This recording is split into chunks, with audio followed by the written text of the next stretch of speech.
familiar with the group the Beastie Boys? The Beastie Boys? Do you use poetic license in your writing often? I would guess you would call it that. Yeah? Would you say you're licensed to ill? Licensed to ill? Could you shake your rump for us? MTV's Beastieography, the life and times of the Beastie Boys. Watch them evolve from ill to nasty next Saturday at 1. Could you say watch MTV's Beastieography? MTV, are you asking me? I feel lucky to have grown up at a certain time in New York City in the early 80s. I got exposed to a lot of things. The first time we ever played in front of people was at a house party at John Barry's house. So it was like my birthday party, and like right after that, Dave Parsons came up and said, hey, you guys want to make a record? If it had all ended after that, it would have been mission complete as far as we were concerned in terms of how long we envisioned it going. So, hey, everything beyond that was great. In the early 80s, clubs would let kids in for some reason, so we would go see all these different bands. At those clubs downtown where you'd hear like new wave type dance records were the first places like in clubs that we'd go to where all of a sudden you'd hear the transition to hip hop. You know, so it was like this complete cross section. It was really, really wide open. Everybody was just kind of checking out what everybody else was doing. The inspiration behind the songs is we really like ice cream, and the Carvel Cookie Puss cake is vanilla with little chocolate bits and then chocolate. And then it's actually Tom Carvel's nephew that bailed us out of like, you know, because there's a little bit of controversy over like us calling, you know, the Tom Carvel was place. about suing us, but our guy Kevin told him to chill out. Cookie Puss, I want to speak to Cookie Puss, man. I'm not sure exactly how it came to the point of Kate not being in the group anymore, if it was like Rick's suggestion or it was just like we were headed that way or whatever, but it definitely, as we became more focused on hip-hop, Kate became less and less involved. Probably most Madonna fans were like a little bit confused by what we were doing. A lot of people don't know that the all-important submarine shot, while it looks very realistic, it actually was shot in Rick's shower at NYU. They put a red light in the shower. Crazy, huh? Isn't that funny? No one really expected much from us. Maybe I think Rick and Russell maybe had a little more vision in terms of thinking that we actually had the possibility of selling any records. And we'd go out to clubs or whatever, write lyrics, and we'd go by the studio and have a good time. The rest is history. We were joking around when we made a lot of that stuff. You know, if you listen to it in the right way as a group, then that's cool. We had a meeting with some guy about going on tour, and he was like, you could have anything you want on stage, anything you want at all. We were like, what about a giant penis? Do we have that? He was like, yeah, no problem. And we just fell over laughing. We thought that was the funniest thing. And then it became a reality. It was real funny for a while, but it definitely got to the point where we've done this and everyone accepts us to be that. And more than that, they expect you to go on stage and be that every night. I was probably like 17 or 18. I think I was 18 at the time. So it was kind of like at that time where I think probably a lot of people maybe go to college and probably conduct themselves in a similar way or go through a lot of the same things. It's just ours happened to be captured on video and probably is our most publicized period of our lives. There were a lot of different people involved and different people wanted the group to do different things. And we were just kind of feeling like we didn't want to all of a sudden just go back on stage doing what was expected of us night after night or make a record that was expected of us. I think we just kind of went our ways and they went theirs. This gave us a cassette of like a few songs. It was like, oh yeah, I'm working on some music now with these friends of mine. Maybe check it out. We all listened to it and we actually were really blown away. And actually he played us the music that ended up being Car Thief, and he played us the music that ended up being Shake Your Rump, and we were just like, thought the music sounded really nice, and so we wanted to rhyme over it. It was one of those things where the tape definitely fell into our laps, and it just felt like that was the thing we wanted to do. You know, that. Originally we were planning to just go out there and make like a couple songs with them, just to kind of get things rolling again. And we did like a couple songs, and then we decided to try doing some more stuff with them. We kept working with them, and a little ways into it, we decided to just make the whole album with them.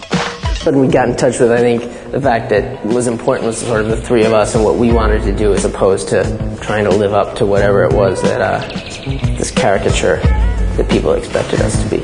And Paul's Boutique, in a way, was almost like a reaction to that. We learned an amazing amount from the Dust Brothers, because all of a sudden we went from like with License to Ill, where we'd have like these tape loops, to hooking up with the Dust Brothers and having samplers and sequencing them with a computer. And really layering stuff that way, and all of a sudden opening up the opportunity to sample, 4 things, 8 things, all layered on top of each other. When we recorded License to Ill, we had creative freedom. It just so happened that Rick Rubin pushed his ideas really hard.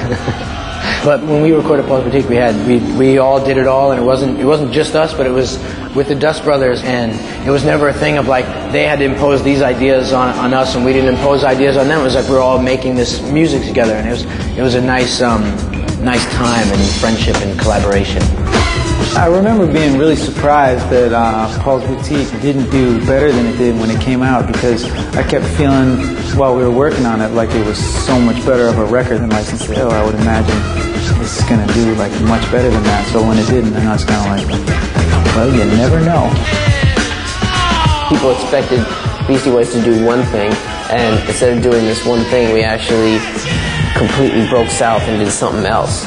And it was something we were really proud of. We were actually almost confused at the time. Like, it came out and everybody at the record company gets fired, everyone's gone, like the record tanks, nobody wants to hear from us, and we're like, that's interesting. And now, of course, everyone like always says, oh yeah, mate, that's my favorite album.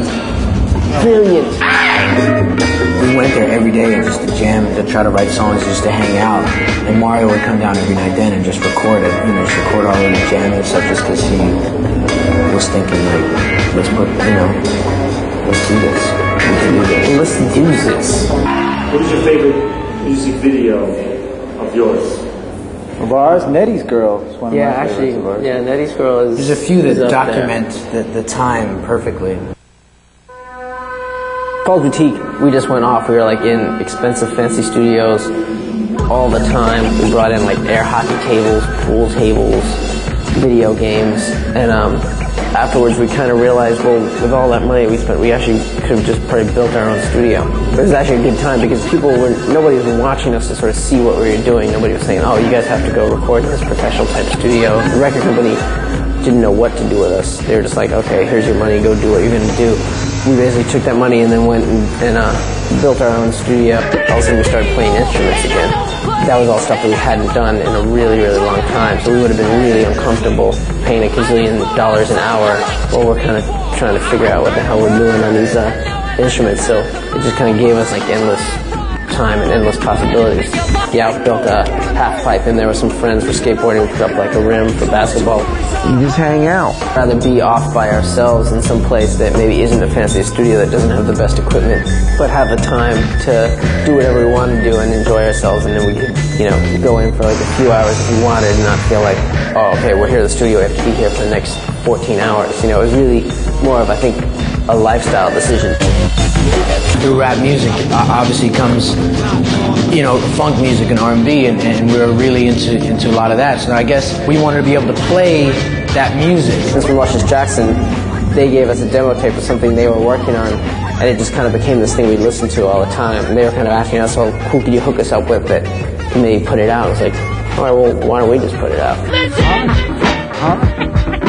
Sometimes you want to try to make something that's similar to something you already tried to make, or similar to something else that somebody tried to make, like get influence off it, but not make the exact same thing, but definitely taking influences from different places. But I guess you don't ever want to try to make the exact same thing again, because then it's kind of like, why bother, like it's already done.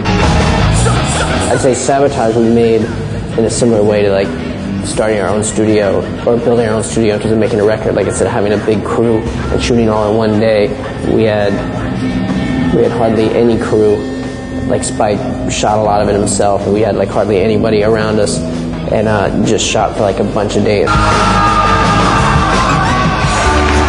This is an outrage. When Hornblowers stormed the stage at MTV Awards, I was simply mortified. And I just want to tell everyone that this is a farce, that I had all the ideas for Star Wars and everything. We were all like,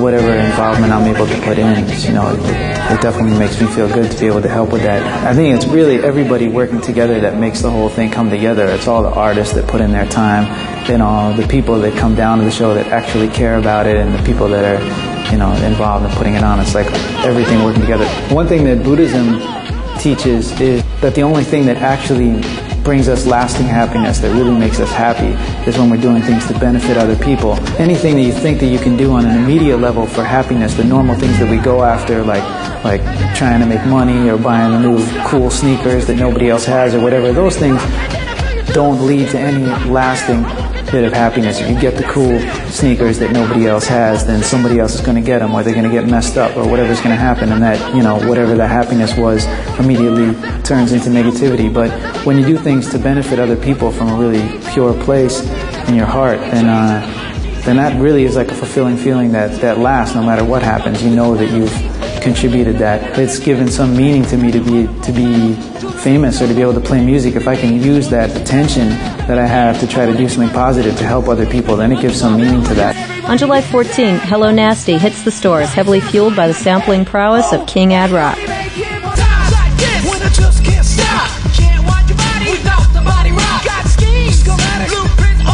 I got tons of music that, like, I'll share with Adam and Mike and Mario and be like, what do you guys think of this? Let's work with this. And then we all, you know,